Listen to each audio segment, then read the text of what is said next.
Hello everyone, this is Just a Dad. Today I'm going to do an unboxing and show you how to set up for the first time this Echo Show 5. So here's everything that comes in the box. Here's the actual Echo Show. We do have a power supply. We are going to have to plug it in, and it does need to be plugged in the entire time. We've got a do not disturb right here. We can turn the camera off. That's what that does, and that's a do not disturb, so it won't listen for the wake word. Volume, yeah, this is really nice. Okay, the power cord is 57 inches long. Let's plug it in the back. That's like a cloth material. It's got a built-in speaker. This is the 22 watt power supply. You can plug it into 100 to 240 volts, 50 or 60 hertz. Output is 15 volts, 1.47 amps for 22 watts.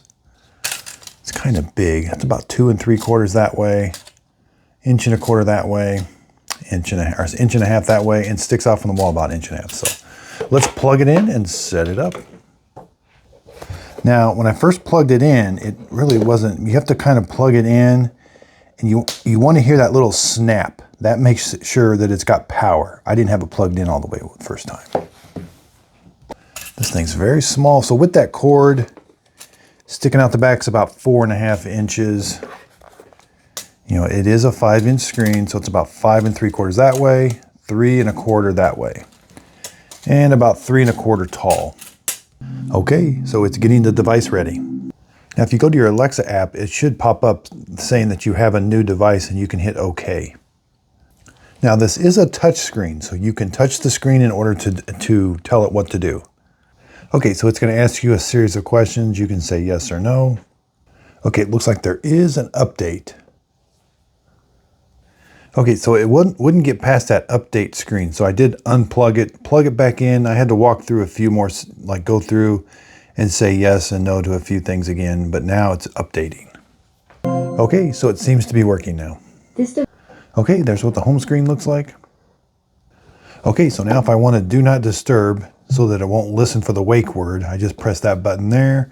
I've got a bar. Now let's explain this bar is going to mean different things. So blue means it's listening. Red means the microphone and camera are off. Orange, the device is in setup mode. Purple, it's in do not disturb. Yellow, you may see that a lot. You have notification. You can just ask it what your notification is. And green, you have an incoming call or household member may be viewing the camera. And again, this has a camera built in, and I can turn that camera off. And if we swipe down from the top, there's where all your settings are. Different notifications, brightness, do not disturb, home. And if you keep swiping from the right to the left, you'll eventually get this really nice clock that looks like that. Okay, so in the app, I can turn the camera on and view what it's viewing. And I can listen, I can speak to it also, but again, it's just gonna have a fixed camera wherever it is pointed towards. So it's got a really clear picture. And you get a notification saying that a member is viewing your camera. So I really do like the Echo Show 5. I hope this video helps. Thanks everybody for watching.